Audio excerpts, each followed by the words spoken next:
Have you ever wondered about the financial empire behind the Vatican? The Vatican, a spiritual beacon for the Catholic community, is more than just a symbol of faith and tradition. It's also home to a hidden financial powerhouse, an institution as dense and influential as it is cloaked in mystery. From its humble beginnings as a recipient of donations and land, the Vatican's wealth grew, particularly during the Middle Ages. Fast forward to World War II, the Vatican Bank was created to manage the Church's global assets and ensure financial independence. However, the late 20th century was riddled with scandals, painting a darker picture of power and corruption. Today, there's talk of a new era, one of financial reform and transparency. So buckle up, as we are about to embark on a journey into the heart of one of the world's most secretive and powerful financial empires. The Vatican's financial influence has roots in the early days of the Church. As Christianity spread its wings across the Roman Empire, its leaders began accumulating donations and land from wealthy patrons. A sizable portion of this wealth was derived from the faithful, who saw their contributions as a testament to their devotion. The true financial power of the Church, however, didn't take form until the Middle Ages. With the fall of the Roman Empire, the Church emerged as a central institution across Europe. It amassed vast estates and became a major landowner, its wealth continually fed by the generosity of monarchs, nobles, and believers. The Church's wealth wasn't solely built on donations and land ownership. One of its most controversial revenue streams was the selling of indulgences during the medieval period. Believers were asked to give money to the Church in exchange for the forgiveness of their sins. This practice, although lucrative, eventually sparked the Reformation, a major schism within the Church that led to the creation of Protestantism. The Church's wealth grew over the centuries, expanding beyond simple donations and indulgences. It began to invest in art, gold, and real estate, and even dabbled in international banking. This accumulation of wealth wasn't without controversy, but it allowed the Church to maintain its influence and power, even in times of political and social upheaval. So how did this wealth evolve into the modern financial power we see today? To understand that, we need to delve into the 20th century, when the Vatican adapted to new financial realities and created its own financial institution, the Vatican Bank. As we step into the modern era, the Vatican adapts to new financial realities with the creation of its own bank. The Vatican Bank, or the Istituto per le Opere di Religione, was designed to manage the Church's vast global assets and ensure its financial independence. But that, dear friends, is a tale for another time. In 1942, during the tumultuous times of World War II, the Vatican Bank was born. Pope Pius XII, foreseeing the potential havoc the war could wreak on the Church's vast assets, took the proactive step to create a financial institution that would safeguard these resources. Thus, the Istituto per le Opere di Religione, more commonly known as the Vatican Bank, came into existence. The Vatican's position of neutrality during the war was a double-edged sword. On one hand, it allowed the Church to protect its assets and avoid direct involvement in the conflict. On the other, it also placed the Vatican in a unique position to maintain complex financial relationships with both Axis and Allied powers. These relationships would prove to be instrumental in the subsequent growth and influence of the Vatican Bank. As the war ended and the world began to rebuild, the Vatican Bank found its stride. Its mission was clear: to manage the Church's global assets and ensure its financial independence. It began handling funds for Catholic charities and dioceses, acting as a central hub for the Church's financial activities. It also dipped its toes into international investments, expanding the Church's influence beyond just the spiritual realm.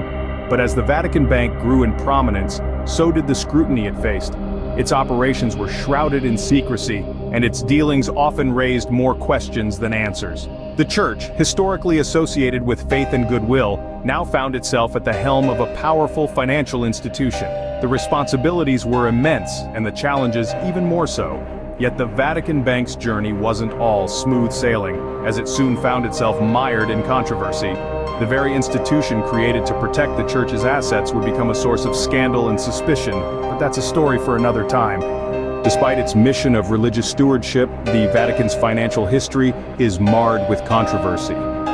This statement holds true especially when we delve into the late 20th century, a time when a series of scandals shook the very foundations of the Church's financial empire.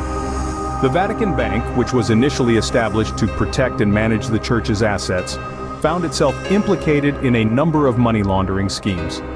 One of the most notorious of these involved the collapse of a major Italian bank, Banco Ambrosiano, in the 1980s. The Vatican Bank was a major shareholder in Banco Ambrosiano, and when the bank collapsed, it left a staggering deficit of more than $1 billion. This financial disaster led to a wave of public scrutiny and raised serious questions about the church's financial dealings, but the scandal didn't stop there. In the midst of this financial turmoil, a key figure emerged, Roberto Calvi, who was known as God's banker. Calvi was the chairman of Banco Ambrosiano, and his mysterious death further deepened the intrigue. He was found hanging from Blackfriars Bridge in London, his pockets filled with bricks and cash. The circumstances of his death are still subject to speculation and conspiracy theories, making it one of the most enduring mysteries of the financial world. Yet the scandals didn't end with Calvi. Alarming connections began to surface, indicating a nexus between the Vatican, the Italian mafia, and secret societies like Propaganda Do, also known as P2. These revelations painted a picture of a church that was far removed from its spiritual mission, embroiled instead in a world of corruption, power, and illicit financial dealings. One of the most shocking discoveries was the Vatican's alleged involvement with the Sicilian mafia. It is believed that the church's financial institutions were used to launder mafia money, turning dirty cash into clean money that could be used for legitimate purposes. This alleged connection cast a long and dark shadow over the Vatican's reputation. Similarly, the alleged links with the secret society, Propaganda Do, raised further questions. This clandestine organization, known for its anti-communist stance, had among its members influential figures from the world of politics, business, and even the church. The Vatican's supposed involvement with this secret society suggested a misuse of church funds and a betrayal of its spiritual mandate. These scandals cast a long shadow over the Vatican, prompting investigations, legal battles, and a media frenzy. They exposed a side of the church that contrasted starkly with its spiritual mission, revealing instead a world of power, corruption, and financial mismanagement. Yet, as the 20th century drew to a close, the Vatican began to grapple with these scandals, and as it did, a new era of financial reform began to take shape. As the Vatican grappled with these scandals, a new era of financial reform began to take shape. In recent years, the Vatican has attempted to clean up its financial reputation. An institution steeped in centuries of tradition and faith, the Vatican also has a history of financial intrigue and controversy. But under the leadership of Pope Francis, a new era of financial reform appears to be unfolding. Pope Francis, known for his humble lifestyle and focus on social justice, has made it a cornerstone of his papacy to address the financial scandals of the past. His mission? To bring transparency to the Vatican's dealings and restore faith in its financial operations. One of his significant moves has been to reform the Vatican Bank, also known as the Institute for the Works of Religion. This institution, shrouded in secrecy for decades, is now undergoing a transformation. Pope Francis has initiated measures to modernize its financial regulations and increase transparency. He's taken steps to ensure the bank adheres to international standards for financial dealings. This includes implementing anti-money laundering measures and promoting ethical investment policies. The Pope's reforms aim to ensure that the bank's operations align with the Church's mission of service and charity, but the road to reform isn't easy. The Vatican's financial system is complex, and changing centuries-old practices takes time, yet there's a sense of optimism. Pope Francis's efforts represent a significant shift in the Church's approach to its finances.